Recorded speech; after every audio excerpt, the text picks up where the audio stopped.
I'm Adam, and this is a video about our 2019 Mini Cooper Countryman.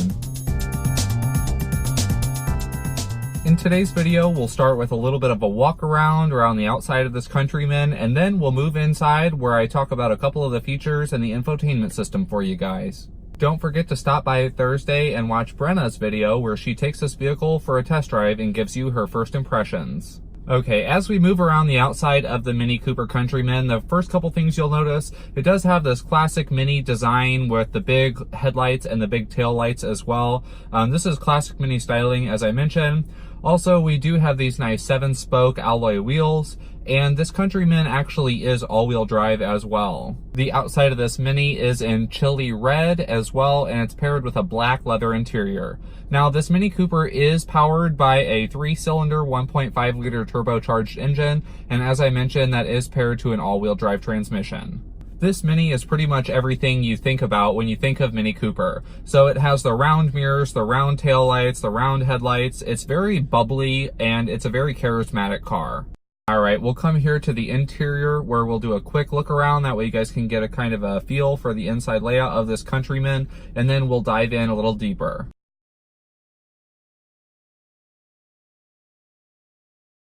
Okay, I'm actually going to start off on the left today with the door. There is something that I immediately noticed when I got in this Mini Cooper, and that is the door handles. So they're this integrated circular door handle, which of course we would expect for Mini Cooper. But the thing that I found so interesting, kind of a weird design element, is that when you pull the door handle to open it, actually the lock and unlock buttons are integrated into the actual moving part of the handle. This seems like a bit of a risky design just because that door handle has the chance of breaking, but nonetheless, it's pretty cool. Moving over towards the center of the vehicle, you'll notice that we do have automatic headlights as well as fog lights, so that's nice as well.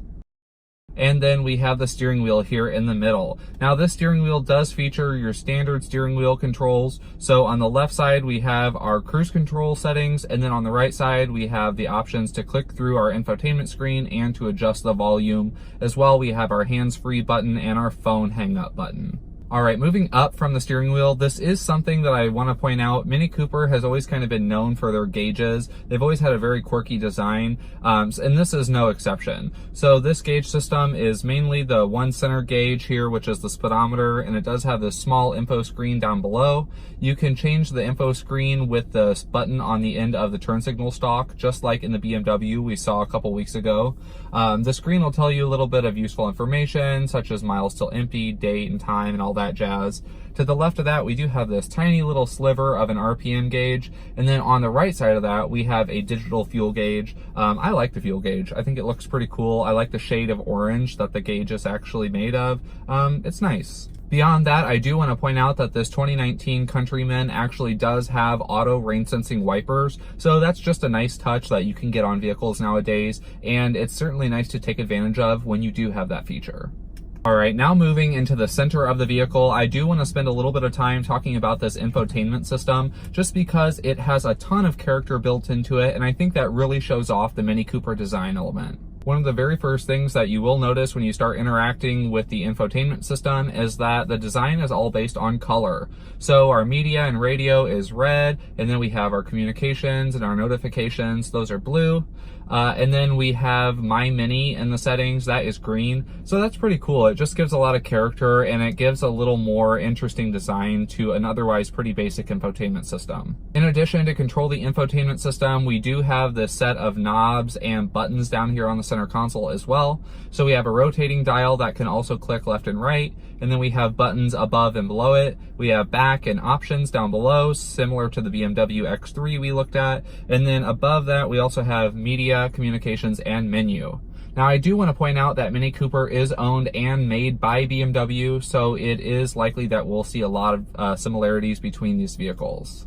I will say the Mini Cooper infotainment system is kind of hard to get used to. It took me about 10 minutes of futzing with it before I could really move through it with ease. Even if I was using the touchscreen or the rotary dial to navigate, it did take some getting used to. It's not a super simple layout like I'm used to with Ford, but nonetheless, you can get used to it. Another thing you'll notice as soon as you start interacting with that infotainment system is the screen has this awesome color band around it. So anytime you interact with the vehicle, that color displays, and it's kind of like gives a little bit of life to your vehicle. So if you turn the volume up or down, you can see that reflected in the color.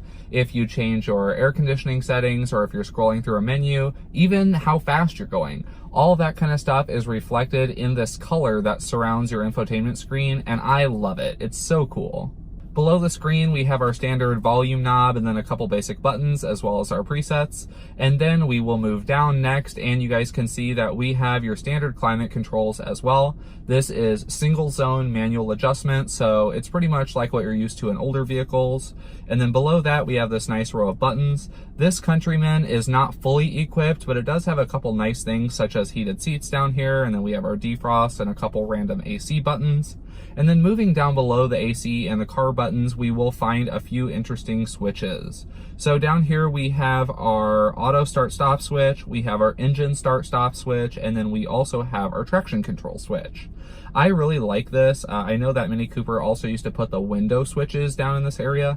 I think those are a super cool and unique design. You don't see any kind of cool toggle switches like that in cars nowadays, so I really like that they use it. It's very different. Below those toggle switches, we have a single USB port, we have a small storage console, and then we've got a couple cup holders as well. Moving down from there, you will see that we have our gear selector here in the middle of our small center console. This is an automatic, so all you gotta do is shift into drive. Again, if you do want to go into sport mode, you can actually move the shifter over to the left and your car will go into sport, or you can also opt to go into manual mode. If you go over into sport mode and then shift up or down with your gear selector, it will put your transmission into manual mode, and then you can drive it like a manual. It brings a new fun design driving element to this Mini Cooper, and it gives it a good feel.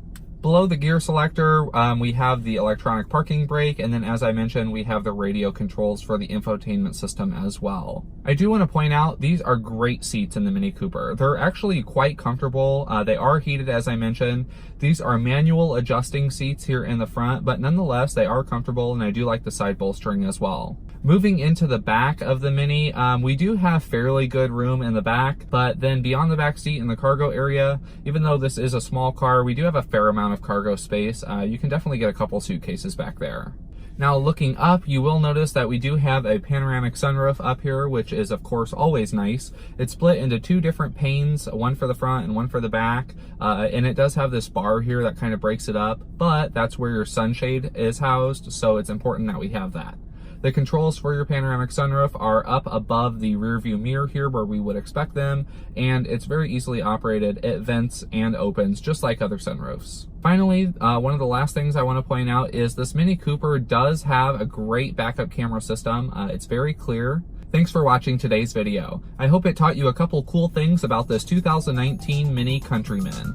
If you do have any questions or you'd like to see this Countryman in person, you can stop by and visit us here at 1820 Vandalia Street in Collinsville. That's Jack Schmitt Ford. Or you can visit us online at jackschmittford.com.